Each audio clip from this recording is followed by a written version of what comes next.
How's this? The lighting's actually not that shit. Good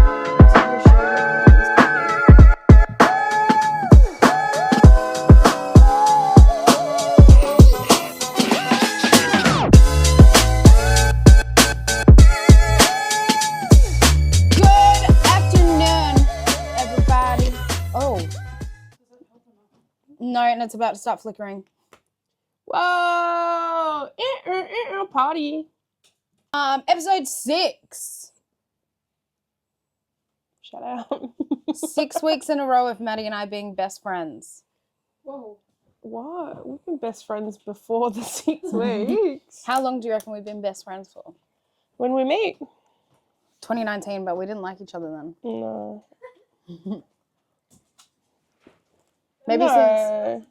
Maybe since COVID.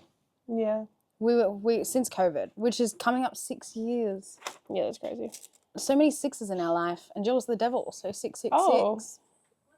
Oh. What the hell? Just a stray for no reason. We've got Kitty here. Everyone clap for Kitty. He doesn't talk. He doesn't. Round 8. Yes. Technically round 9, including opening round. No. 9 weeks of footy. Round 8. Maddie keeps saying, because we do footy tipping, she keeps saying things like, it's the easiest year to do tipping, yet we all suck at it. Except for you, Zaxon, because you're not even doing it. Exactly. A friend in our comp has just set his auto tipping to the favourites, and it's a year of the favourites just winning game after game after game, apart from a few, and yeah, he's on top and cannot be stopped. It's so annoying. It's very annoying. This is most likely going to be our shortest episode. I'm going to lean on Maddie. She watched pretty much every single game except the Saturday games. And minimal notes on my end. So, shortest ep ever. Which, this was a bloop of a round. It was a little bit of a nothing freaking round. Whoa. Thursday and Friday were 10 out of 10. Thank you very much. Yep, and then it went exactly the how we double header on a Friday made Sunday really boring as well, because we had to wait till 3 o'clock. Yeah. Like, where was the mid-afternoon Sunday match? We'll say this, though. 7 o'clock Sunday night game. I didn't mind it. I rated that. I love footy on a night. Providing, like, it's not one that I want to go to. Mm-hmm. I love, like, I was just, like, on the couch watching it. If it was my team playing, I'd probably have a different opinion, being like, why am I going on a Sunday night to a ground? How many matches are there a weekend? 9.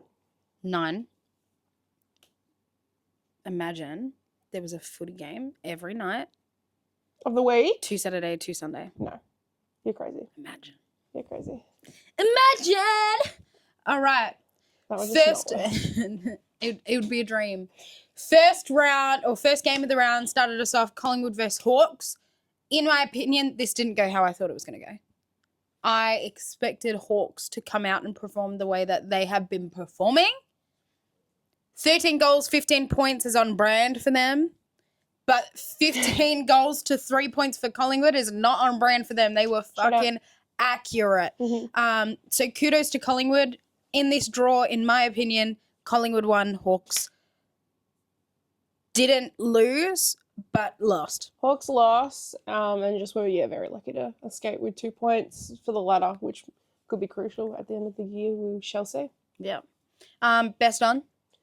Oh, Brownlow. I gave 3 votes to Nick Dacos.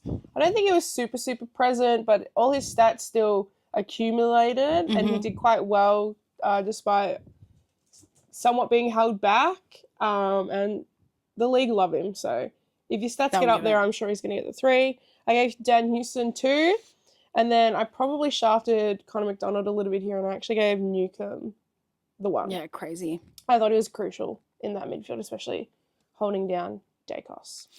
No judgment, but Nick at 3 is crazy town. We, when we film these, we've got the stats up here. Granted, we go and do our notes separate to this, but then, this is good just to help us kind of point to. But, look at Nick Dacos, look at Connor McDonald, for example.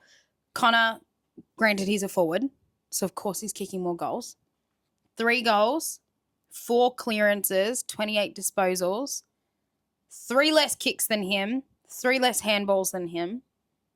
I think Connor will get the 3.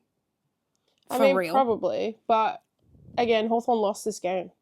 So I think I did these Brownlows immediately after. We were sat at the restaurant watching it. The game ended and we were like, all right, let's put it in. And in the moment, we was just like, yeah. Yeah, and he will most likely Collingwood get did it. way better. He'll most likely get it. For me, it goes Connor, Jai, because Jai as well, 8 clearances, like doubled what Nick had. But Nick deserves 1 at least. Like he will get a score in this. So Connor, Jai, Nick for me.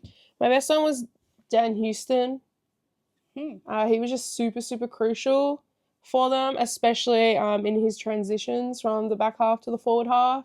I'm sure everyone remembers he handballed it off, then would run, receive it again, handball it off. Yeah. That one's pretty iconic. I wish he got a goal for his effort. He had 32 disposals, 9 rebound, 50s, and then over 700 on the money almost, 100 meters gained. Yeah, that's it. He was very important for them.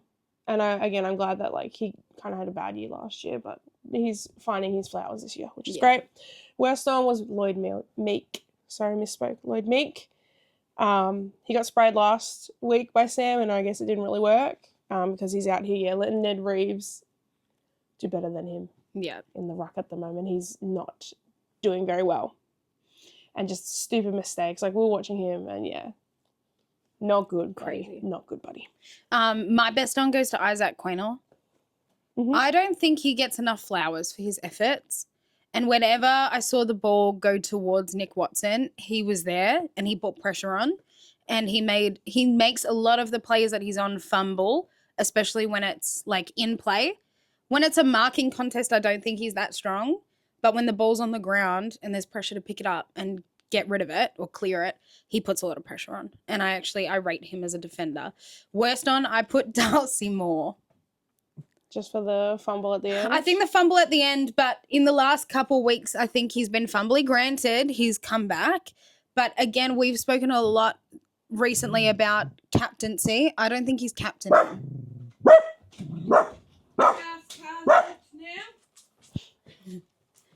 Big ass. Big ass. Oh, can you feel me? Yes. Sorry, I'm excited. I'm happy to book some more now. I was literally just saying the same. I reckon you're excited to be joining us. There's so many people. Yeah. I'm going to do funky stuff though that you lot won't probably do. What? I'm going to go see Michael Jackson. Forgot what we were saying because we got interrupted by a big ass. We speak a lot about captaincy and their impact, and I just don't think he's been the same. I think in the 2023 grand final that they won, he was incredible. But 2024, I was like, oh. Last year, I was like, oh. I don't know. Gut feel. I don't think it's just this game. Rising. I just want to highlight that I think Frampton's having a 10 out of 10 year, and I don't think anyone's talking about it. And he was probably the most crucial back for me this game. He was everywhere. And I don't think he's getting any credit for how incredible he's really stepped up, I guess, in someone like Darcy Moore's absence. He's elite, or was elite this game. Yeah. So I'll keep an eye out on him for future games. Nice. Ladder. I just have Pies still wildcard pushing. I think they're more than capable. I think they've found their footing now, and they're just back to being Collingwood. I think similar to a Geelong in the way of they're just always going to kind of perform no matter what. Maybe it's not the best, and we're not going to win the all grand finals, but they're consistently fine, and that's saying a lot considering the other big 4 teams are not doing as well. So one of them's got to do it. And then Hawthorn, I just have top 4. Yeah, they're going to finish top 4. Yeah, Hawks for me now extend. Last week it was top 2. After this, I'm like, oh. Y'all should have obliterated them. Yeah, they should have. And for Collingwood, they're still my 10th and 11th. Yeah. And then, just that the stats were very one-sided, and Hawks definitely could just not convert and should have. They should have smashed them. They had way more scoring shots. And and they're just very lucky to walk away with those 2 points. But I will also highlight that like Pies Youth did really well this game as well. Yeah, they did. Considering That how many Will there were Hayes there, kicked 2 goals. a bunch of them. Ryan Steele, Oscar, like Ryan Steele's so good. Ryan Steele's they so all good. really stepped up, and I feel like it's quite rare to see so many young players. So that was great to see. Yep. Shout out. Any notes? That's No. about it. No. Game 2 we had a Friday night double header, which is so embarrassing I because win. it was the showdown. It was the fucking showdown. And we weren't able to just watch the showdown. Interstate games never really get the spotlight I know, which is sad. because, well, it makes sense. It's bad, but I get where they're coming from in that Victorian viewers might not watch an double interstate game.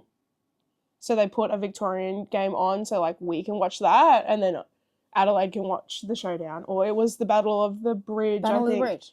last time as well. Like, it's so they can watch that game and they don't lose all the Victorian neutrals. Which I completely understand if it was a Adelaide West Coast, Adelaide Yeah. Freo, Adelaide Brizzy game, not one that involves like a trophy and a fucking medal and it's a big deal. Like the showdown and the Battle of the Bridge and the Western Derby, like they are big things that the AFL are like, oh, you know, there isn't that many New South Wales, Queenslanders watching footy. South Australia, they want to get more into it. It's like, okay, well, put their shit on prime time and have it on their own and have the rest of, you know, WA, Victoria that are obsessed with footy backing them and creating a bit of hype to help build it up. I don't know, it was crazy town to me. Anyway, it was Western Bulldogs 102 to Freo's 114. At the time when I finished watching this, which was 3/4 time because I went to sleep because I had work at 6 o'clock, I thought Western Bulldogs had it. I went, they got it, and I went to sleep, but Freo won by 12. I was at this game with the Western Bulldogs supporter. Shout out Ruben. Shout out, Ruben. They were ahead, like, yeah, most of the time, but, like, checking in with him at quarter time, half time, 3/4 time, like, we kind of just knew that they started off maybe a bit too hot and that Dockers would find a way because it's the Freo Dockers. And we're right. I think you still walk away. Yes, it is a 4th loss in a row for the Doggies, but honestly, I was kind of expecting them to get smashed yet again, and they really held their own here, especially still with a bunch of key outs, no backline. It was, like, incredible to see, and I had a really fun time at this game. It was a great game to witness. Well, I know we've got the note section for it, but after this game, I was able to articulate the feelings that I have on Freo because I communicated that there's a little bit in me that doesn't believe that they'll be premiers or even make it like into a prelim, or they might go out straight sets. It's the fact they can't play an entire game strongly. They always either start slow and then have to catch up in the last, and that was the exact same kind of stuff that we used to saw with Collingwood, how like they'd wait until the premiership quarter to catch back up, and I think that works at the start, but you have to be able to execute 4 quarters strongly, and I just don't think that they can yet.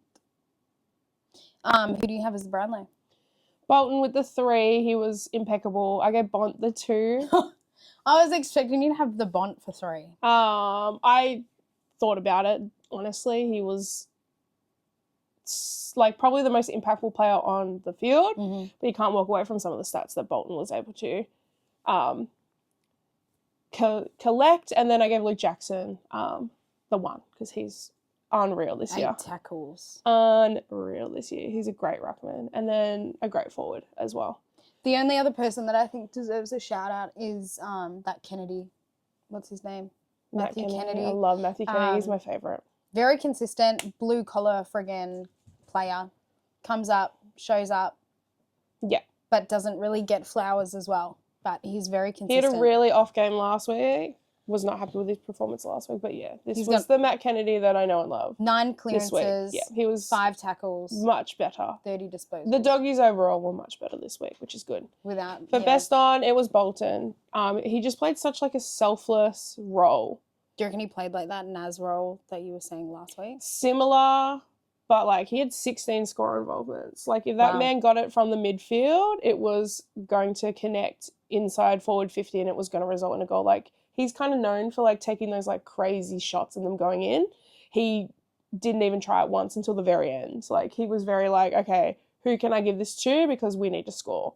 A very selfless role. I was very impressed. And on top of the 16 scorer involvements, he had 8 inside 50s, 9 clearances and 30 disposals. And off not And much running. 497 metres gained. Yeah, it was a very, again, just like team player game, which it worked. They won. Yeah. They were able to come back from, the Doggies just being like much better in the first half, which was great. For worst on, I gave Voss. He touched it 5 times or something. Oh, sorry. I thought you were talking about Michael Voss. No, this has got nothing to do with I know. I didn't Patrick know where you were Voss, going is that with his name? Patty Voss? Yeah. I'm not a big fan of him. I think his attitude Yeah, you don't like is him. a bit in the bin. We sat near the Freo interchange bench and I'm actually gagged. I think he had 80% time on ground. It did not feel like that. It felt like every time I peeked over, he was sitting there and playing an absolute bench warming position. Damn. And he didn't do anything, hence why they took him off for a majority of the last quarter, just to let more impactful players like Tracy or Amos also did all right there for a little bit. Yeah. He did absolutely nothing, which was very funny to watch. He seems like a heavily reliant player on his confidence, and as soon as it gets shattered or he doesn't play good, he kind of spits the dummy. Yeah, 100%. Whereas others like lock in and kind of get scary. It's his attitude. He's still so young too. Yeah. He needs to, lock in a bit more. And if you have an off day, you have an off day. Yeah, that's fair. Don't crack the shits. For Rising, I just did the Colonel again, Riley Sanders. I just think had another great game. 25 disposals, 1 goal, 5 tackles. He's just getting better and better, and I'm very excited to watch him continue. Yeah, he was great. Ladder for me, Bulldogs are definitely in maybe even at 11th, 12th. I think they won't probably win another game for a while. And then Freo, I think 5, 6. I had Doggies top 8. I think they've just gone on a really bad run, but instead of continuing to go down, we're like at that. They're plateauing. We're at that get ready to rise. They're all injured. Bont playing unreal games with a knee injury. Ed Richards finding like this is more of the Ed that we know and love again after coming off a knee and an ankle injury. They got smacked 2 weeks in a row against us and then against Sydney, and they did not let it happen again. I think we are on the rise. I think everyone's selling them short just because it was 4 in a row. It's the Doggies. They're not missing finals. 11, 12 is probably not fair. Maybe 8 or 9. I'm pushing for, I reckon they could still finish in that top 8. Probably definitely wildcard weekend, just because I think do you reckon it could there's be Denver, 6 stronger sides, potentially. And then I have Freo top 4. I'm like, I've got 5 teams that I think will make the top 6.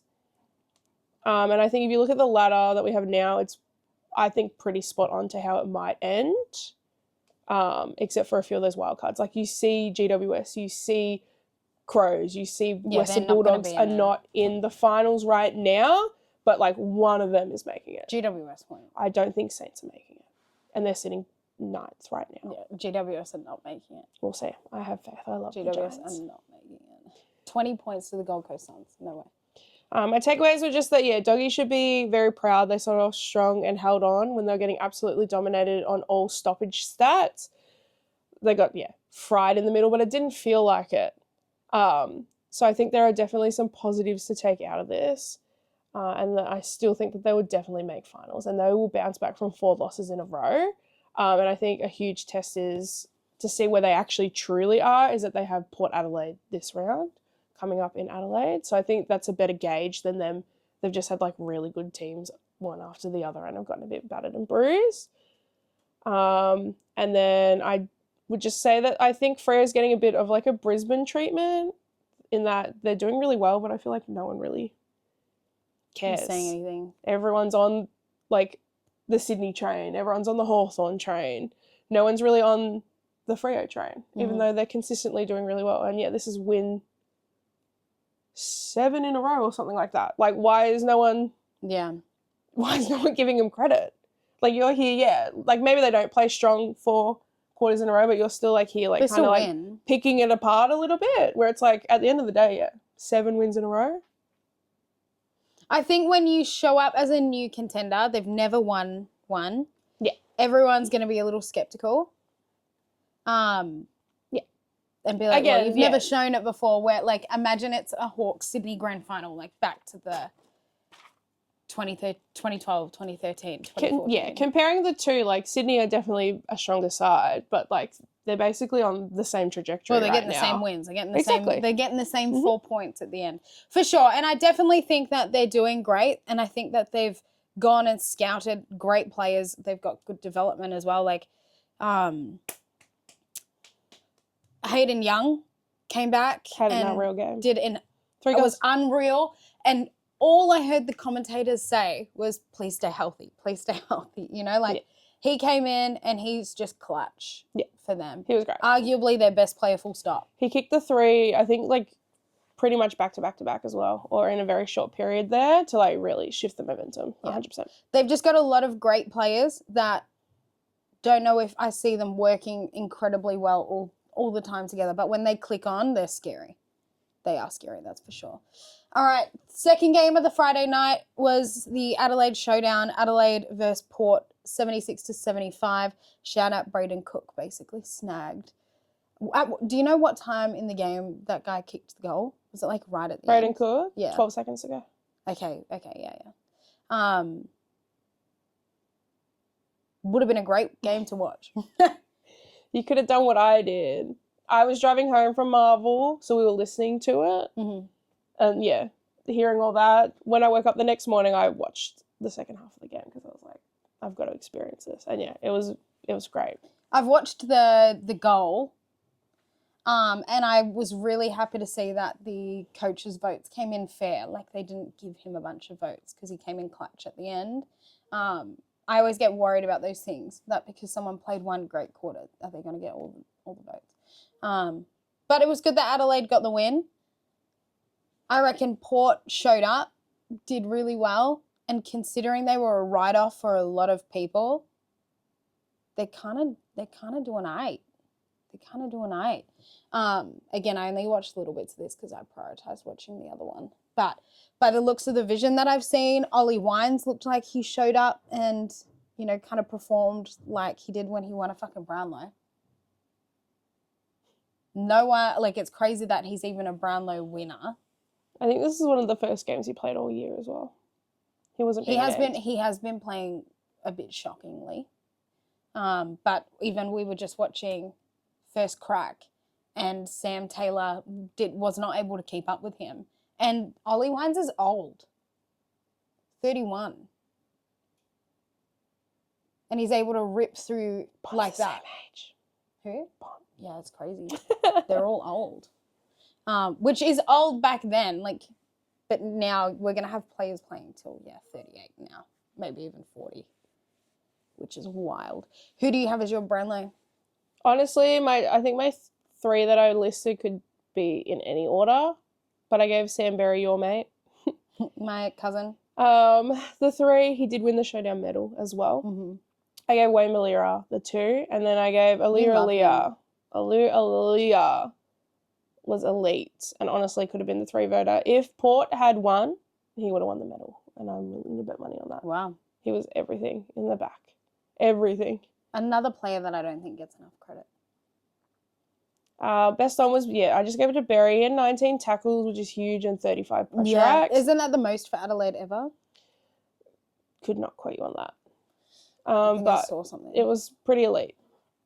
And yeah, things like that are crucial, especially when it's that tight, like winning by literally 1 behind, a goal kicked just at the very end, like shout out. And he's so young. He is so young. Yep. New individual record for the most tackles in a single game. There you go. Let alone at the Showdown. So shout out to him. For worst on, I feel like you can't really pick a player when it's this close. So I wrote the umpires for almost robbing Adelaide. Again! Yeah, when they took Wayne Malira's goal off of him because Rochelle pushed someone in the back, which Rochelle.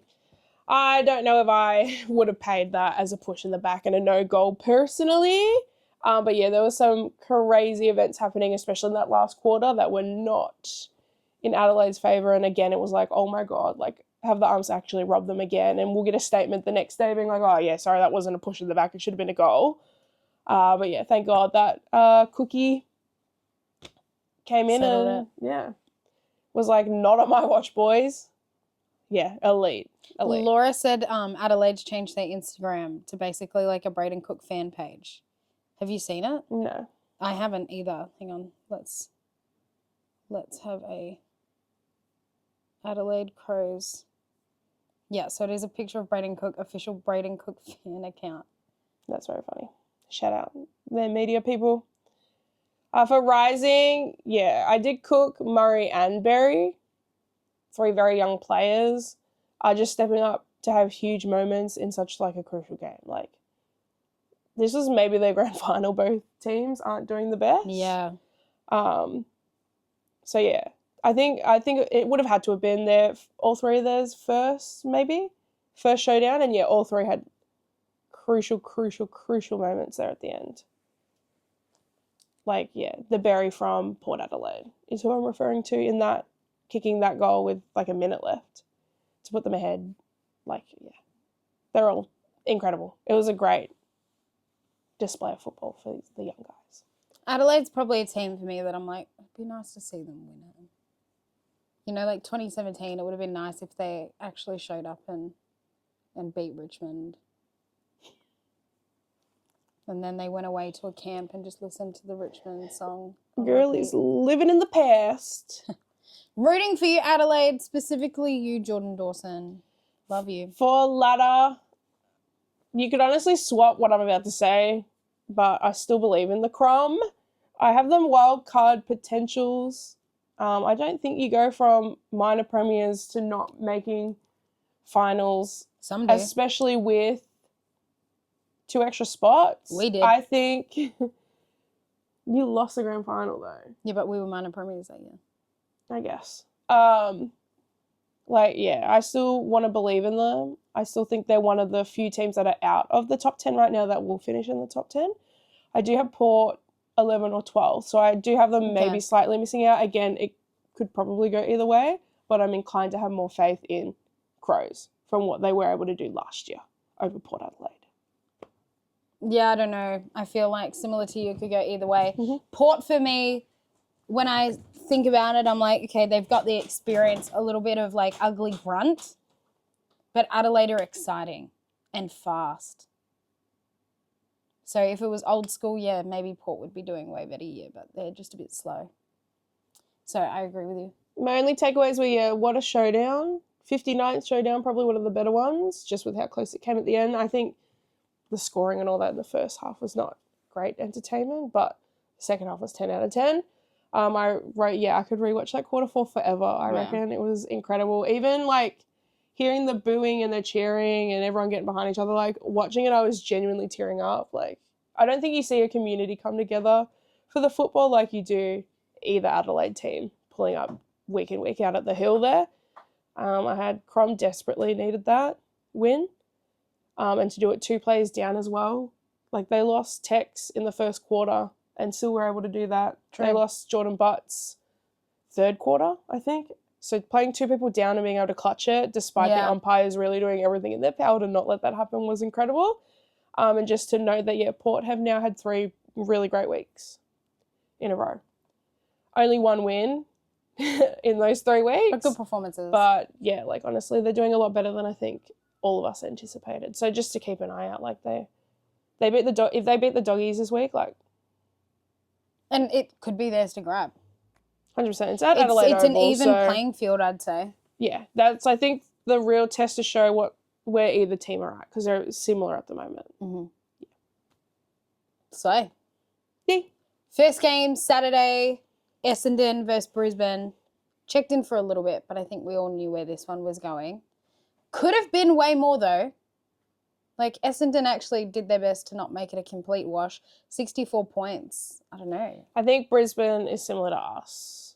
We don't, like, we're not going to bully. We're just going to put in what we need to. Yeah. Yep. Yeah. Which is fair. Brownlow. I gave Hugh McCluggage Sorry. the 3. You I love Hugh gave Darcy McCluggage. Wilmot the 2, and I gave Zach Bailey the 1. Pretty Wow. standing. Zach Bailey's really come back. I didn't watch this game. I was at work, but Zach Bailey's I was somewhat paying attention. I was driving to Geelong whilst this was on. 4 So goals. I think I read somewhere, like, he basically made a comment of, like, I love Brisbane. It is my second home, but, like, I want to be around family. we shall see. There's a lot of heat on if Chucky's going to the Pies this week. Did you Yeah, see what why? Will commented? No. Will Ashcroft commented on Sench's post saying, nah. I thought his wife wanted to go back to Perth. Yeah, I'm inclined to think that will happen, but Freo seem a bit full, and who the fuck wants to play for West Coast? But he's at the end of his career. So? Like, going up them. Someone like Lockie does not end his career on the bottom of the ladder. There's nothing drawing people in for West Coast. He also didn't give, like, cheating vibes, but, like, he did that too. So, like, Okay, we don't who need to knows? comment. I'm not going to comment Who on what he knows? does in his personal life. I don't knows? know this man. You don't know this man. who knows? Who knows? Like, why would you go to West Coast? I don't think he'll go to Collingwood. I think that's just crazy. And Collingwood, I feel like, similar to Geelong, are always in the talks for everyone. Just cause. Mhm. But yeah, I don't. He's If he too goes, old. he's better than West Coast. Anyone who wants to go back to WA is better than West Coast. Unless a bunch of them all get together and be like, wait, like, do we all want to, like, go in together Well, and maybe Devin flip it went there. around? Devin But went there. if it's one at a timing, like, I'd be so sad for him. Like, Yeah. what a shit way to end such an incredible, successful career at the Brisbane Lions. For best on, I gave it to the Scottish suitcase, Hugh You love McCluggage. him. 25 disposals, 1 goal, 11 score involvements, 7 inside 50s, 9 clearances. He's great. Lots of different goal kickers. He's great. Well, they kicked 22 of them, so naturally Fair. you're going to kind of like give everyone a crack. For worst on, I'm not going to like Yeah, let's see who it fucking is. scroll down AFL fantasy, babe. Oh. He was only less, or he was worse on under a debutante. I'm not going to comment and like go ham on him. I feel like I went really ham on him last week, but it was Ben Mackay. So we can move on from that. It was Ben Mackay. For Rising, He I just has did low confidence. I just did Darcy Wilmot.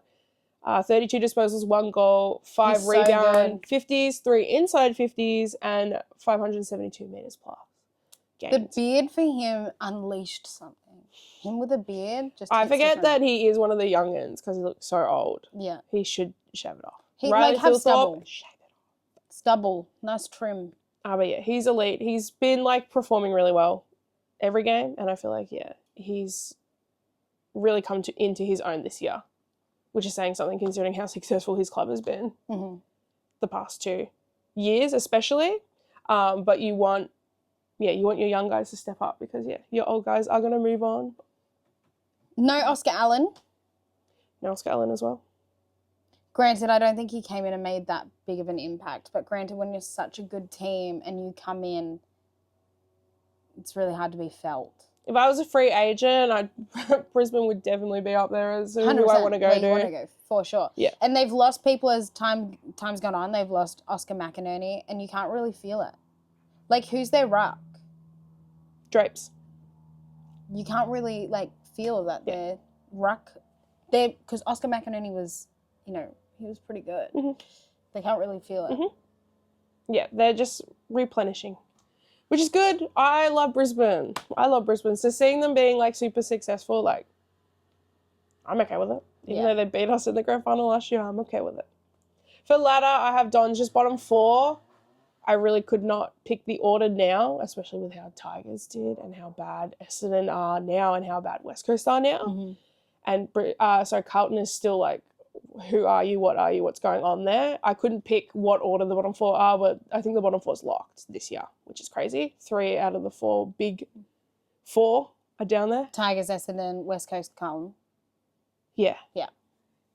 And then Lions, I have top 4. They're going to finish top 4. I just know it. They're going to finish top 4. Interesting. And again, it happens every home and away season. Even if they don't finish top 4, they'll still probably get into the grand final. They've shown that in the past few years that they don't need to slay the home and away, but they will finish top 4, mark my words. Yeah. All right. Any notes? I have again, Lions will three-peat. I just believe it. And I just wrote that whiteboard gate sucks, but everyone does it, and old man media needs to shut up about it. Like, who cares? Yeah. And that Feins went to the Western Bulldogs Freo game, and he printed out his ticket, and I just thought that was really cute. Like, he had like an A4 piece of paper folded of his ticket at the game. And he's just so cute. There were other people there. Sam Mitchell was there. Everyone was there. And Vossi was there. Yep, I'm just hanging out with all my best friends, all the coaches in the league. Did you see them? No. Or no? Oh, okay. I only knew Feins was there because, the photo of him holding his printout ticket was getting around. Which, again, he's adorable. I love him. Yeah, little up man. Probably, not a huge part, but, he is a part of why I also love Brisbane so much. Like, how can you not love the guy? Yeah, he's a cute little old man. Snooze game. Spoon ball. Spoon ball. Saturday, 4:15, West Coast Eagles 88, Richmond 99. Last week we thought Richmond were going to lose this one but win the MCG one. But West Coast kind of came back but then let it slip again. I'm just the ultimate jinxer of bottom teams were in a good way. Yeah, you need to stop talking about it. Because I said that they'd never win a game, and I said that about Essendon, and now both have one game each. Yeah, but you literally said that. I remember exactly where we were. We were outside, out there, and neither of us changed our fucking tip. Well, again, tipping is boring this year, and you just have to go with the favourite. Yeah. And West Coast were the favourites to win this. And rip. And rip. Brownlow, Bolter, boom, played a game, a really good game. Harley Reid I gave the 2, and then Elliot Yeo I gave the 1. He did something that upset people. I can't remember it. I didn't watch this game. This was on at the exact same time as my game. Yeah. So, and I'm not going to go rewatch Spoonball, unfortunately. For best on, I just wrote all of the Tigers. They actually had 17, they have 17 injuries on their list. Yeah. And they had 4 people or something to pick from their VFL side to bring into this game. And they played one player down for basically the entire game because Meatball went down with injury as well. No. So for that, all those to occur and then win a game away from home. Yeah. In front of West Coast always have a crowd at Optus. And to pull that off, congratulations to them. The pressure of not winning a game is gone early on as well. And I guess that, their rematch at the end of the year at the G will be a little bit more exciting now to see. They will both be still horrible teams. Was Rioli playing? No, I think he's still out. He's on the list of 17 injuries, babe. Yeah. All I can think about when it comes to these two teams is his rundown tackle against that poor little kid. Worst on, I just wrote rip. Again, I'm not going to pick apart Spoonball especially. But rest in peace, West Coast, for not winning this game. I wrote, basically 0 notes on this game. There's not really much to talk about. Yeah. Rising and upcoming, all of them. Well, yeah, they're all, these two sides are just kids. Ladder, I wrote, I think both of these teams will be the bottom 2. Even though West Coast have one game on Bombers and Carlton. Maybe I'm jinxing them. I don't know. But I just don't see a world where Carlton and Bombers don't get at least one more win. And Eagles have the worst percentage by about 20% at the moment. So I do think West Coast and Richmond will be the bottom 2. And then takeaways, I just wrote, yay, Spoonball. So sad for West Coast, bro. When they won those 2 games back-to-back, it just sparked a little bit of hope. Yeah, it looked exciting, but they've gone, I don't know, it must have just been like a blip. Shame on Port and North for dropping that. Because in hindsight now, it's like, huh? Yeah. But what happened there? Sometimes you come up against a team and they're just able to stop you. And it's like, what the fuck? You were shit. Yeah. But like just their play styles able to just Yeah. stunt you. Yeah. Port with you, right? It's like, how the fuck were they able to stunt that? But just like some teams just do it. But it's just really sad because it seems like West Coast have been literally at the bottom of the ladder since they won their granny. They, I think, are being named one of the worst teams in the recent history of the sport. They've only won 13 of their last 100 AFL games. It's really sad. They just seem so distant and unable to I don't know what love. happened because obviously they were quite successful 10 years ago. Yeah, it happens. I hope they can have a comeback, but yeah, it's just definitely not this year. I have a bit of faith in that Andrew McQualter. I have a bit of faith in him. But then again, Adam Simpson is like spare coach, love of my life. Like, he's just incredible. The way he talks, the way he... Hey, maybe he'll get Tassie, maybe he'll get Carlton. I reckon Maybe he'll get locked. Essendon. Tassie's locked to Buckley. Maybe. He's locked to that. So it's between Carlton, but he's at Carlton right now as a development coach aspect thingy. Like, Adam Simpson's at Carlton right now. So it just seems like on lock. Don't know. Maybe. Last game for Saturday? No. Second game for Saturday. Third game for Saturday. Fuck. Had us Geelong. We shouldn't have gone on runner. We've just been kicking the footy, so I need a nap. Geelong versus North. Maddie went to Geelong. I only watched a smidge of this game, so this is all you, girl. I don't want to yap for too long. I love this game. I love North Melbourne. Shout out Kale. Shout out Kale. I love my boys with like a burning fiery passion. I love my entire list. So just to like watch my two teams that I love battle it out, and it was a pretty close game, especially in the first half until North just I guess showed maybe their lack of maturity and composure in the end, and we are known for our maturity and our composure, and we just absolutely centered it, especially in the last quarter. I had a lot of fun at this game. Like, it was great. It was 10 out of 10 for me. For Brownlow, I gave Max Holmes the 3. Your boy. He was so important this game. He carried. I gave Big X, can't knock his performance, the 2, and then I gave Sean Manor the 1. For best on, I gave it's Sean a Max. Manor? Yeah. He kicked 4 goals. Oh.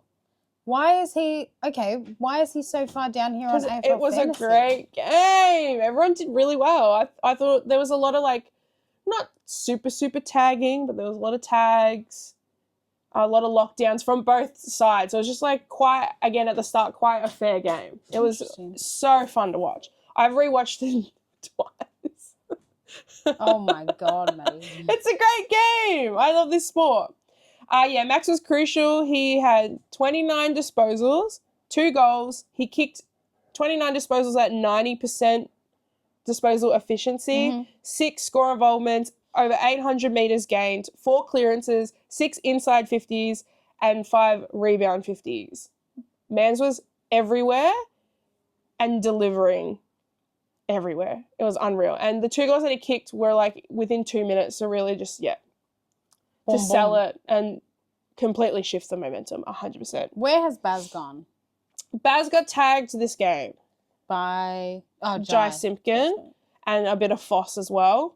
Again, it was just like a lot of like, let's lock down like the good players, and Max just happened to like He was able to be free. no one chose to do anything with him, which I thought was crazy. He also got the 10 coaches' votes this game. Deserved. Yeah. Worst on, again, I'm not going to like pick apart individual performances. I just did North's fight overall, especially in the last 10 minutes of quarter 3 and just quarter 4. Like, again, maybe it's composure, I don't know what happened. They just let us completely take over the game.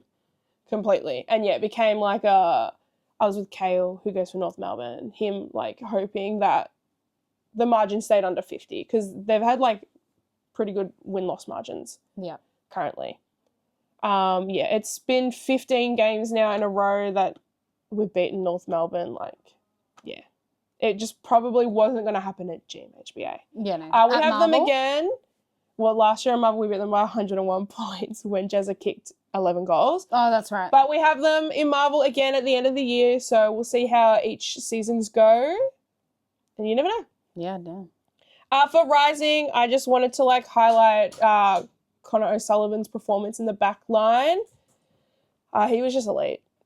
And he is elite. And yeah, I think everyone, again, I think he's just similar to a lot of young players that you forget that he's only played 20 games or something. Yeah. He is a baby. He just happens to be super tall. And he's getting more and more built. So Yeah. he's becoming a very strong boy back there. But yeah, he was elite, stopping, the likes of Suv and Trembath. Trembath, I think, didn't get a goal. No. Again, that's 2 games in a row. Yeah, he was just able to lock their tolls, sorry, not my tolls, their tolls. For ladder, I have Cats top 6. I'm going to stick strong and I'm going to manifest. We are not playing that wild card weekend. I don't think we're going to hit top 4. We will be in that 5th or 6th spot. We will. And I still have North wildcard pushing. We just, again, have to see they have a really long and hard lineup coming up. So we'll just see where they're at. But again, at the end of the day, they didn't get the 4 points. So I think they go 4-4 now. Similar to the Dogs. Yeah, it just wasn't in a row. So it doesn't seem as harsh as the Doggies. Yeah. But yeah, I still believe that they can wildcard push and that, yeah, they've still got a few more tests. They did really well against GWS last week, almost winning. They did let us whip them a little bit at this game. We'll see with Sydney. They are undefeated at Marvel, so maybe they go in there with a bit more confidence. We'll see. It's definitely a must-win attitude, I think, going in there. Yeah. And they've got Adelaide and Adelaide Oval, and then Could be a hard run. Yeah. For a little So bit. we'll see. And then my takeaways, I wrote a lot. Again, I love this game of football. I wrote North put up a great fight in the beginning. I love this game. I went home and rewatched it. Yes, I did. I could talk forever about how good my boys were, so I won't. I didn't want to write pages upon pages. I just wanted to shout out a few players that I think did great. I think Baz did great despite being tagged. Jez did great. Zach Guthrie did great. Ollie Henry did great as a pressure forward. I think is more of the role he's going to take this year, not a scoring forward. Yeah. Scratch did great. My close and personal friend, Shannon Neal. Run the clip. And then a Warple also did really well. This is the first game that I saw his potential and I was like, okay, maybe he does fit well here. And then my man Bose as well, who got to play in the end as an emergency. He was 10 out of 10. Murphy, you're ruining my time here. And just that, yeah, I loved a bunch of goated matchups. We had O'Shane Mullen locking down Sheasel. We had Jai Simpkin locking down Baz. We had Warps and Foss going at it, which are known, Foss is known as being a pretty good tagger. And then the wings as well, Demps on Stevens and all that. Again, as a lover of both sides, it was just great to see, dream matchups and how they performed. And to be able to take a 49-point win in the end there as well. Again, Yeah, you take it. I had a great day on Saturday. And it was tit for tat for a long time, so it was actually a good game It for a long was. time. And surprisingly, though, I felt not overly confident. I went in at every quarter being oh, we could lose this. But I don't know, maybe because I love both teams. I just felt calm and just really enjoyed my time watching it. And then, yeah, well, it's the best we're game. able to run away with it. Best game to watch as a lover of footy and then a supporter because, you get to see the tit for tat, oh, where's it going to go? And then it was oh, we're going to win it. And by a lot. So, yeah, we will game take to watch. 49 any day. 100%. I definitely am warming up to the idea of Geelong not being that high up. That's for sure. But I think you and North, wherever you end on the ladder, are actually going to be in similar positions. It will be you ahead of them or North ahead of you. I see you guys as being in the same. We're 5-3, they're 4-4. Exactly. Nah. You got Collingwood. Then you have Sydney. At home, though. At Thank home. Yes, which fuck! is have we got those tickets? I have my ticket. Damn. Might need, I'm a member. might need you to get me some tickets. I took it off You work. just buy a GA. Slow. All right. Last game of the Saturday night, I went to this game. It was Carlton versus St Kilda. 69 to Carlton, 108 to St Kilda. Umps were definitely in St Kilda's favour, a smidge. Being there, watching it, there were some calls. I tried to not watch just the screen the entire game. I tried to actually watch the game because we were up in GA, so we were able to see everywhere. There were definitely some like pushes in the backs that happened from the St Kilda forwards that didn't get called, and then they got the mark, and then they got the kick. But I want to shout out Cal Wilkie. I think he could be the best captain in the comp right now. Yes, they're not getting the wins, but his overall leadership, his energy, and his contribution to each game is really high. And specifically, there was a goal that happened. I don't know who got it. No, okay. Did you watch this game? So basically, At the very end. there like was a last quarter. fill-in. There was a guy that came in for someone else. What was his name? He was an emergency that came in because someone else couldn't play. Anyway, he marked the ball, kicked the goal, and Henry, the new defender, what's his fucking name? Harry Dean, shoved him into the barrier. So, like, he's kicked it, ran through the goals, and then Harry's shoved him, and he's, like, slammed into the fucking barrier. I think I did see that. So then he got a free kick Oh, yeah, it's to get another goal. fill in. Are you talking about girl? It was Liam Henry. Yeah, so he was an emergency. He came in for Flying Ryan, I think. Maybe. 3 goals. Granted, one of them was a free, elite. But honestly, that push, I considered it as being in momentum. It wasn't like an afterthought. And like the game's quick. How is Harry Dean meant to just be like, okay, let me stop the pressure real quick? Anyway, he got a free kick, and Cal Wilkie ordered all the Saints players to come and celebrate and get around Liam Henry. And it was just cool to watch that. Like, he was literally there like, get here. And like, as he kicked it, then they all got around him, which I thought was really cool. And that's why I think he could be arguably the best captain in the comp. His performance is always really good as well. I saw a little bit of what you meant about Naz this game. I did see it. Granted, I still think stats and overall contributions relevant, but I saw what you meant. He wasn't necessarily the executor, but he allowed for execution. And at one point, Jill and I were sat here side by side watching the game, and she was like, you see that? That's what Maddie's talking about. And I was like, yeah, but my side's still relevant. Like, the person that performs the best has to be the best, but he is 100% playing a better game now, helping assist. I think he's turned around like very quickly as well. Again, from being more of a selfish, fine, I'll do everything. I'll do it. Yeah. To like, no, like I can't be all 23 people on this team, and then I need to uplift everyone around me. And Because he knows that he's that guy. It's suiting him so well. I wouldn't give him the 3 this game. I'd give him the 2. I'd give Rowan Marshall the 3 because he's always really consistent.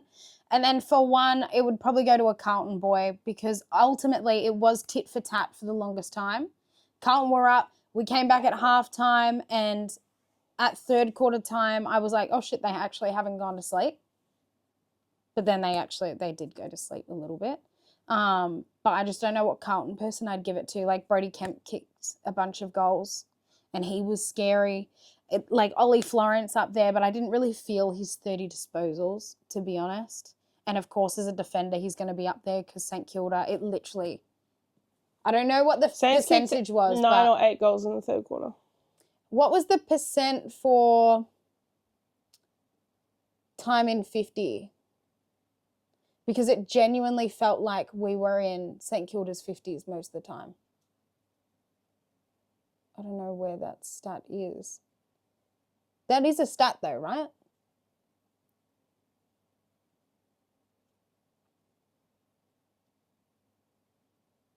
Maybe when you're watching it. Because inside 50s, they were actually down 4. But time in 50, it genuinely felt like it consistently hovered in St Kilda's 50. Like when they were in there, they stayed in there. Mhm. What about you? I gave Naz 3 votes. That's why you hid your fucking book before. I gave Rowan the 2. Yeah. Absolutely can't take away from his performance. And I gave Cooper Sharman the 1. Yeah. I thought he was He was good. great, and a name that we're hearing more and more. I only started noticing him I went to the Saints Lions game a few rounds ago, sitting with a bunch of St Kilda people, and yeah, everyone was getting around him, and then I was like, oh, okay, let me pay more attention. Like, I thought he was younger. Mm-hmm. Then he's 25 or something. I thought maybe he was younger just because I hadn't really paid any attention to him. Thought he was a newbie. He's got a really low, 43. He's got a really low number as well. But yeah, no, I think he did great and was crucial in the second half when Saints took it a run. Yeah. I do give Rowan Marshall best on ground though for his him or Mitch Owens would be my best on.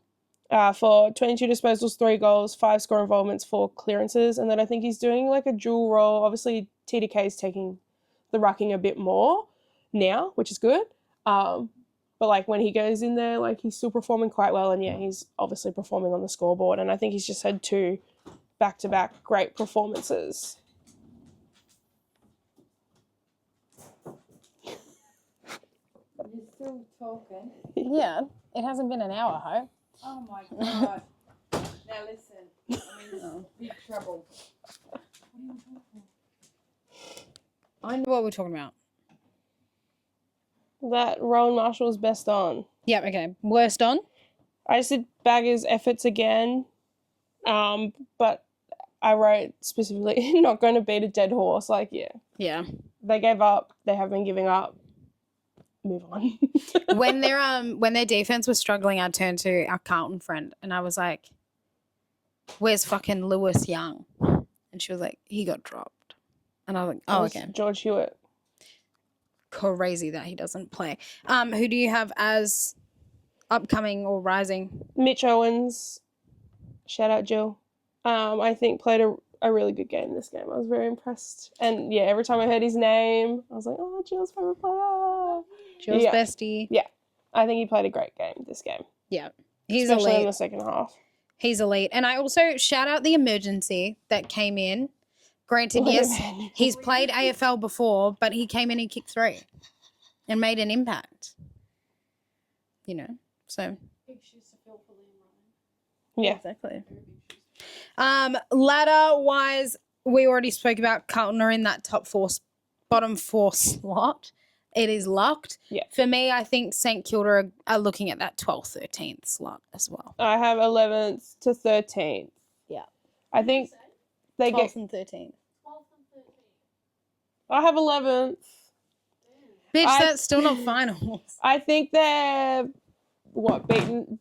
So far, all they've really accomplished this season is shit on 2 teams that are going to finish in the bottom 4. I think they just need a bit more consistency, and to see them verse. Like 8, 9, or 10. No. I have them verse. They need to verse, like a better squad and see where they shape up there, like how they have Gold Coast, right, this week. But that's in Darwin, so rest in peace. We didn't do good with that last match up in Darwin. They couldn't hold on to the ball. It was super slippery for them, and it was actually pretty hard to watch. Gold Coast in Darwin. Okay, but what was your comments then in terms of St Kilda versus Adelaide? That was a 1 point, right? Yes, but Adelaide are in similar situations, which is just edging that top 10. Like, I don't know if they make it either, so I'd put you guys on par. So you losing there is a loss. I need to see how you perform against the top 6 side. Yeah. My question to you, Jill, is are Saints better than Collingwood? With a Yes or full no? side? Yes or no? I Right think now. yes. They're better than Collingwood right now. I think yes. Okay, why? Are we both talking like both teams are healthy full side? Where they are right now. Yeah, but obviously Collingwood have a lot of players that are like not in there. Yeah, exactly. And they were able to basically beat Hawthorn. So are Saints a better team right now than Collingwood? I think so. Then why didn't you beat them at the start of the year with a full side?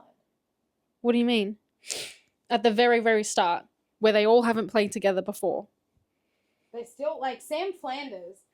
We noticed like maybe fourth quarter. We're like, oh fuck. He's on reduced minutes right he's now. playing. Yeah, but that's already been commented on as well. What was his time on ground? The thing is like, and again, this probably goes back to a Oh, conversation that Maddie had as well in terms of like when teams versus who, because as you said, different teams have different play styles. Collingwood lose to Fremantle, shit game because obviously of the weather and stuff. Did St Kilda not beat Fremantle? By how Like, much? well, you can't talk. It's hard when you've got Sydney beating by X amount. How much did they beat them by? I don't know. I'm not paying that much attention. All right, let me ask you another question. Are St Kilda better than Western Bulldogs? Right now, yes. But probably not with Western Bulldogs in there. The thing about St Kilda is like they are small. They are not like a muscular team. And I think that's slightly their downfall in terms of we have the runners, but we don't have the beef. Right? And at the end of the day, if you're looking at who was it on Adelaide that you were talking about that is the one that is it Riley Filthrow? I don't know. Yeah. That is a big guy that's taking contested marks, right? Who do we have right now? No one. No one. Like Rest in peace, our Max biggest King. guy being what? TDK and Rowan Marshall taking contested. They're gonna get beat every time. Both of us think. I can't remember what you. Whoa, Western speaking for Bulldogs. me. I can't Also, remember you what have not had a mic for any of this, by the way. They'll hear me through that one. I can't remember where you put Bulldogs. Where did you put Bulldogs on the ladder? Top 8. Okay, I have them as 8th. I have Collingwood at 10th, 11th. There is no way you guys are better than Collingwood. You There's reckon? No way. There's no way. Why? Just because of Nick Dacos? Because that's not a good enough argument. No. Wow. You both love Nick Dacos. Like, what's the Collingwood midfield versus the St Kilda midfield? Nick Dacos, Uh-huh. Dan Houston, Uh-huh. Josh Dacos when they want to sub him in and actually use him in his role. Uh-huh. Rowan Steele is helping in Scott there. Pendlebury. Scott Pendlebury. Still side bottom. Side bottom. So much more depth, baby. And their last game proved that they actually have some young kids that could actually work. And then what about their defense? Their defense minus Darcy Moore is actually doing all right. Darcy Moore. Who's though, the one is that you scary. always call out that always gets called for high or Yeah, Frampton, but he's Frampton. having the best year that he's ever had before. rip because he's getting so many calls, right? The way that I see it is like it's going to be a scrappy kind of game because what you're saying, yeah, like in the sense of, okay, Collingwood can move the ball. They've got excellent goal kickers, especially when they're accurate in front of the goals. And then you've got the other side of St Kilda who like run the ball the same way that almost the Hawks do, you know? Mhm. And it's like, which play style is better in that aspect? Alright, so you won against Carlton, a bottom 14. You lost to won to Eagles, another bottom 14. Here's my Lost my opinion. to Adelaide, who I don't think is even going to make top 8. My opinion isn't on the win or losses though. Like, again, you're talking about, let's say Collingwood, a team that has played together for how long, is, what is it? One of the oldest teams in the league, right? That's a veteran team versus St Kilda, who are only now just part of the conversation, who have a lot of young players. Darcy Wilson's only 20. Max Hall's like super, super young. Nasai is super, super young. Exactly, so I don't think you'll make finals. I don't think we're gonna make that. I still think it's like at least So why are you 10. debating? I never said it's they. not I 10. never said they were gonna be 10 like top 10 2 is or top finals. 3.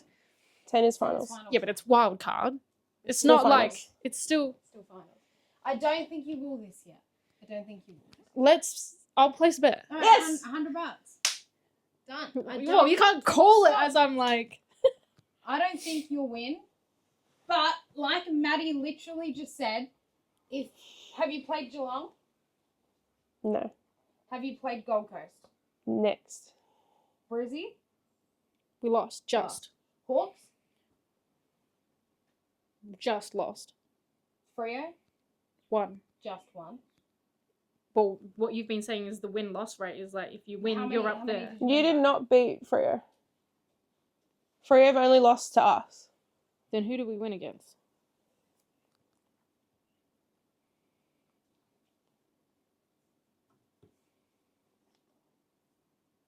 Maybe Brisbane.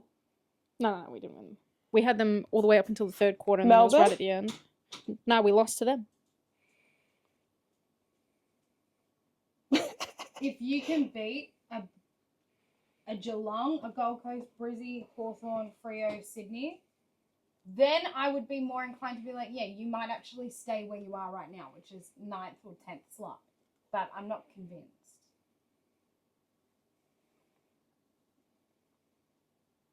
Thoughts? Not in a mean way either. Like, they're showing some good signs, but like, Yeah. it's their first year together as a team. Yeah, and that's what I'm saying. I wrote 2 great scores and results in a row for the Saints, but need to see how this more cohesive side now looks against a top 8 side. So again, I think they're proving that they're working together well now, and they've shown that in the last 2 weeks. But if you look at who it was against, it's 2 teams that are going to finish in the bottom 4. So I think your test starts now. Like, you have, granted, Gold Coast in Darwin is cruel. I think though But it's you the have same that, as like so you might Hawks. lose that. And then you have Tigers after, which you'll win. That's another whatever. It's after that is when your test starts, where you get these top sides. I think it's interesting because it's the same how with the Hawks Collingwood game. Remember we were commenting that Hawks, they weren't connecting with the handballs in the way that they normally do through the middle. Mhm. And when we watched that St Kilda game, there were so many that they dropped or never completed. Yeah, Yeah, they were fumbling. they were fumbly. But that's what I'm saying of like that young side who haven't played together that long. And they are still young, and Naz is learning a new role, which we spoke about. He's In terms of way being less tagged, selfish. yeah. He's a creator, but if we have a look, I would say you haven't versed Freo yet because you've got them 22nd of May. You versed Freo at 8:30 at Optus Stadium. That for me is your Sorry, first we test. didn't verse them. We versed because I was in Adelaide. That was gather round. Who did we verse? Port Adelaide. Adelaide was the other round. Yeah, Wasn't and you it? versed Port And then you Adelaide. We versed versed Port. Port. Which Is we don't think it's arguably, gonna make yeah. finals either. This That's who I was that getting for- confused with. That for me is their first test.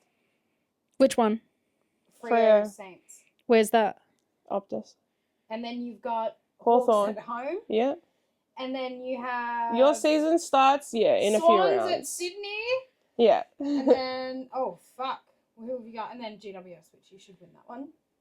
So you might go on a loss run.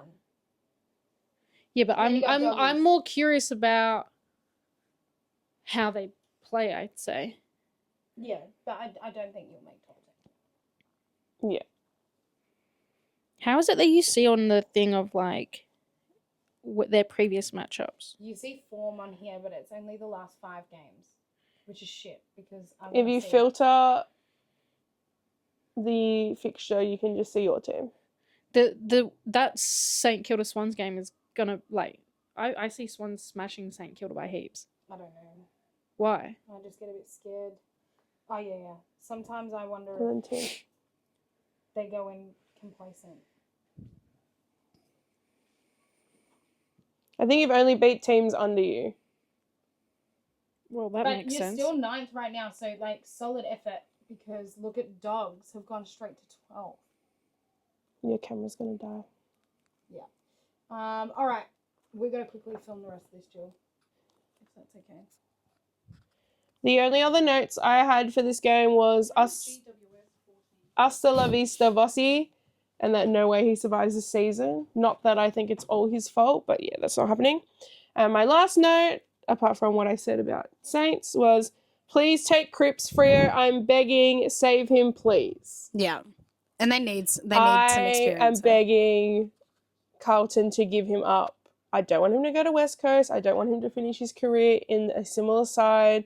I want him to just go be in a good side, potentially get a flag because his career deserves it. Like, Mhm. I love you, Crip. And yeah, please, Freo. Take Like, him away. I don't know. Like, Carlton, give him up for nothing. Like, please. Like, do that man a solid. He's done so much for you. It's clearly not working anymore. I don't think getting in a new coach is going to fix it either. I don't want his career to end the way it's going to end. Set that man free. Please, Freo. Please, Freo. Set that man free. Let him go home and enjoy the rest of his career. Because he's still got, like, a good, 3 or 4 years in him, I reckon. Yeah. So, please. 100%. Please. First Sunday game had us Sydney Swans versus Melbourne, 131 to 114. Swans won by 17. Shout out Sydney Sweeney, undefeated with her in the house. And also shout out Errol Goulden, who got interviewed after saying, oh, how'd you get roped into that? And he's like, yeah, my missus ain't too happy about it. Poor Errol. Poor Errol. Brownlow for me, I have Malcolm as the 3. 7 is quite incredible. I think that's a career high for him. Then it goes Brody, 250th, 45 fucking hit outs, 11 clearances. And what I noticed the most with him is he grabs it and boots it out a lot now, which is cool that he's got that confidence. And then my other one goes to your man, used to be man, Tom Sparrow. 10 tackles. I love Tom Sparrow. And there had to be a Melbourne player in there somewhere because they did play incredibly. Similar, I gave Grundy the 3. I gave Roses the 2 because, 7 is incredible. I just feel that it was only, in the first, it was separated. He only performed well in the one quarter where he kicked 5 and then the other quarter where he kicked 2 and then he kind of disappeared in the other 2 quarters. Yeah.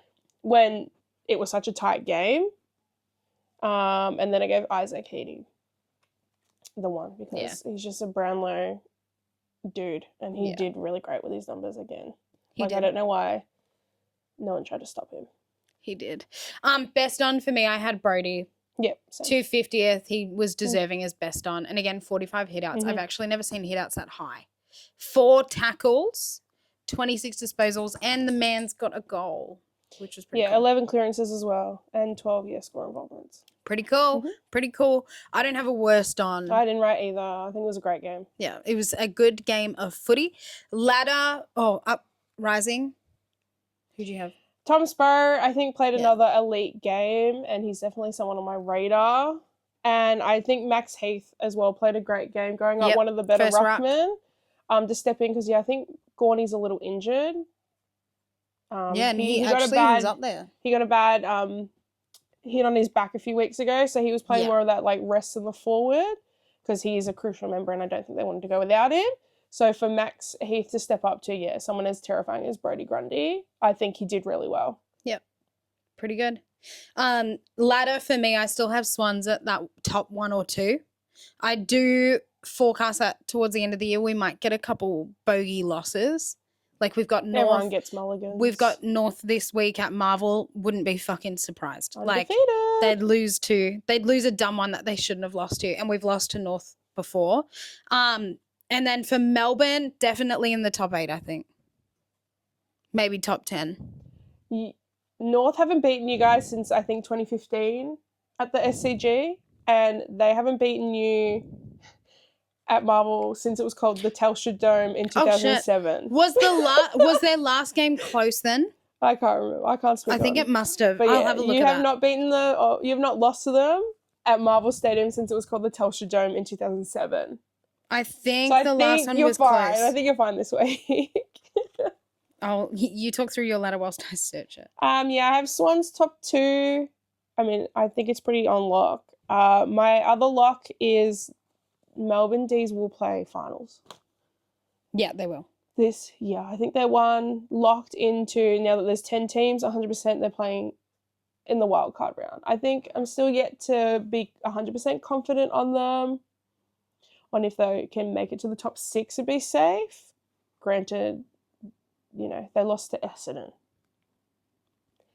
So who knows? But they are definitely an upset team. They love spoiling people's seasons, and I think they're going to do a lot more damage going forward. I don't know what the fuck I'm talking about. Yeah, they won by 65. I just remember the last time they met up, I didn't have that much confidence. Maybe you think of Saints.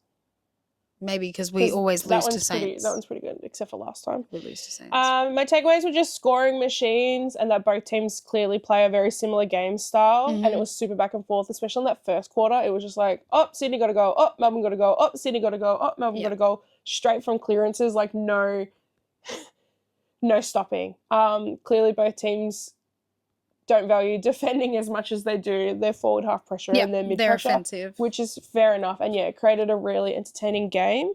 And that the 3-15-Ds kept this game, like kept in this game no matter what. There were a few times where you guys would just take it away and they still, like 5 goals down or something, would like put their heels in and be like, nah. And they really fought, especially at the end. I feel like I was just casually watching, being like, oh yeah, Sydney's won this. And then I like paid attention again. I was like, oh, hang on a second. There's 2 kicks in this. Like, Melbourne might rob They could them steal it. blind. And yeah, 3:15 on a Sunday is just where it is. Yeah.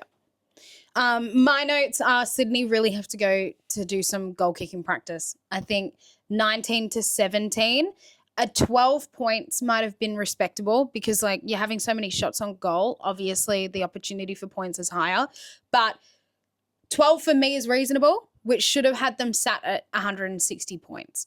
And it's just something that I'm putting out into the air that unless they maybe get a bit crispier in that realm, it could catch them out. And you just hate to look like Hawks where all the stats are in your favor, all the opportunities are there, but you don't take your opportunities and you kick yourself.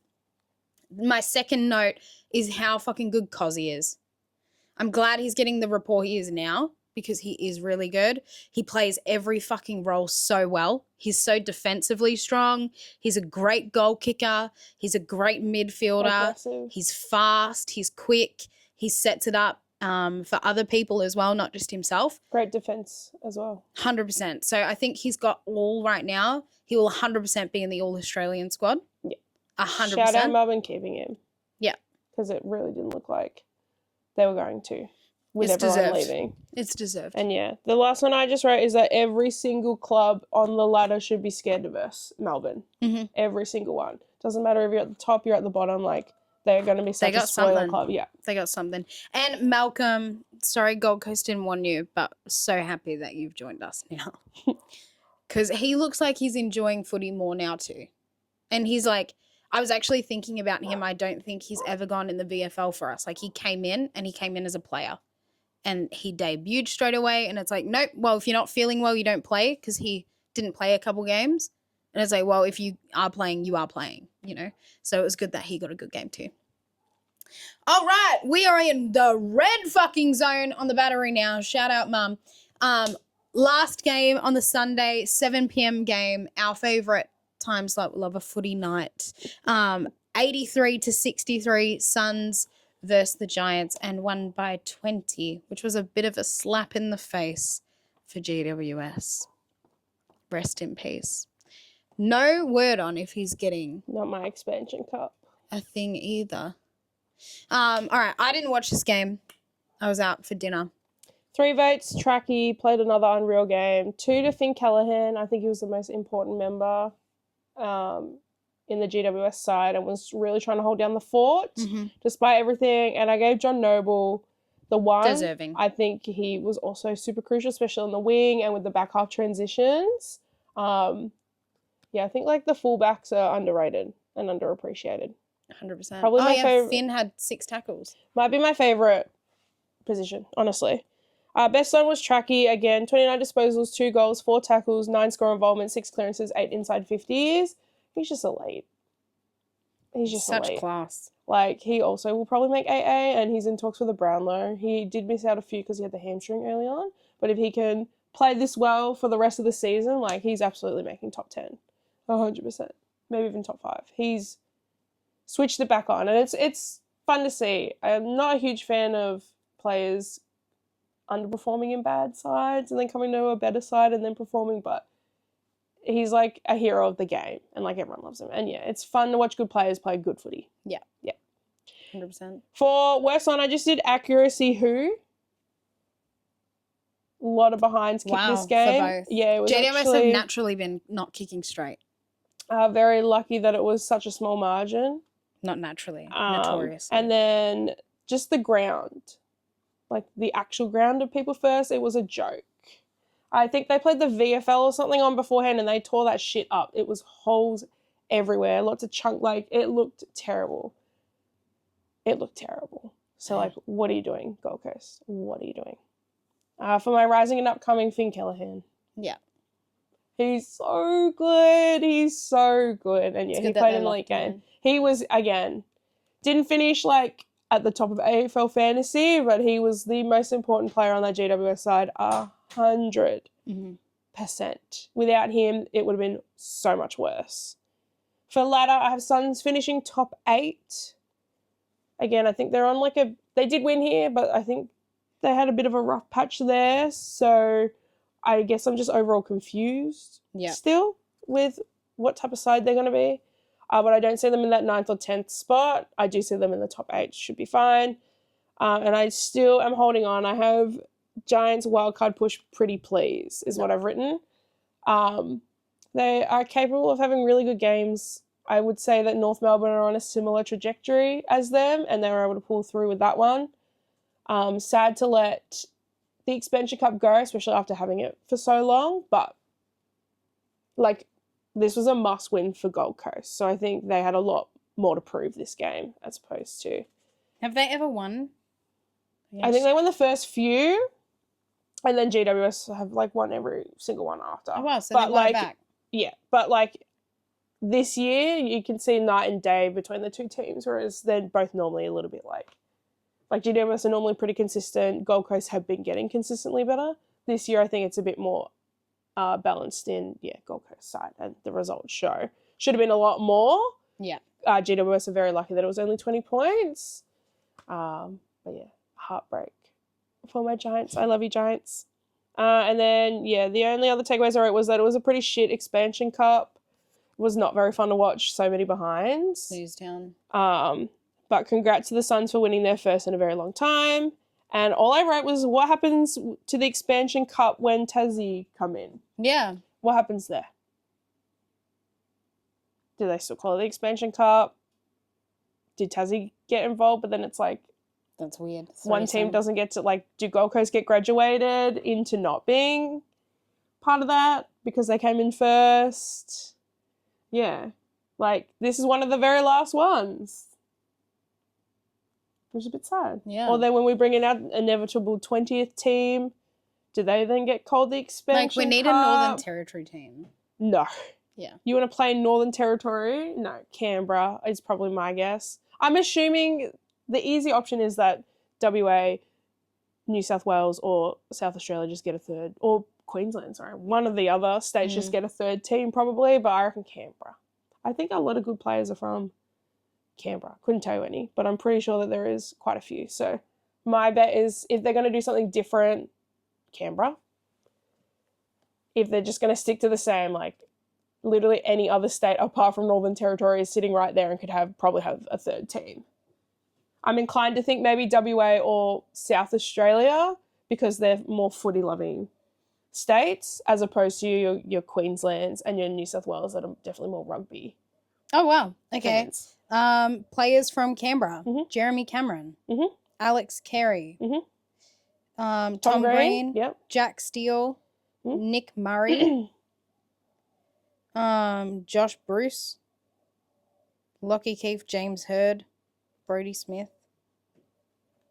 There's So, a yeah, couple. But there's also a under 18s side for Canberra, I believe. Well, there you go. Yeah, I think if they want to try something different, it will be Canberra, but otherwise I'm inclined to think WA or South Australia will just get a third team. Crazy. Maybe WA. Crazy. All right. Well, that was our round 8 review. We'll go really quick now to Maddie's tips of the week and who Maddie is going to be Just tipping. me? Okay. I think we're the same pretty much for all of these. I mean, you're just going to pick the favourites and it's going to Exactly. win. This is a favourites one. Freo should have Hawks over at home, although Freo won a bunch in a row. They're both due a loss, and Hawthorn kind of lost last round, but they didn't. But I'm inclined to go Freo here. Lions should easily have the Blues by a million billion. Mm-hmm. The Port and the Dogs one, I'm very 50-50 on. Where is it? Adelaide Oval. So I'm inclined to go Port, but I do think the doggies have turned it around from last week and almost beat Freo. So I'm inclined to. I currently tip Western Bulldogs. Swan should have North at Marvel again. History will just stand for that. I have the Giants beating Essendon. My goodness, if that doesn't happen. I have the Suns beating Saints because it's in Darwin. That's just a gimme for the Suns. I have us beating Pies. Fingers crossed. I have Melbourne easily beating the Eagles. It's also here, I believe, at the G. Maybe Marvel because who wants to go to that game? And Adelaide should have Tigers easy, even though it's here. Slay. Well, Boston, you want to say anything to the camera? Boss, want to say anything to the camera? All right. See y'all next week.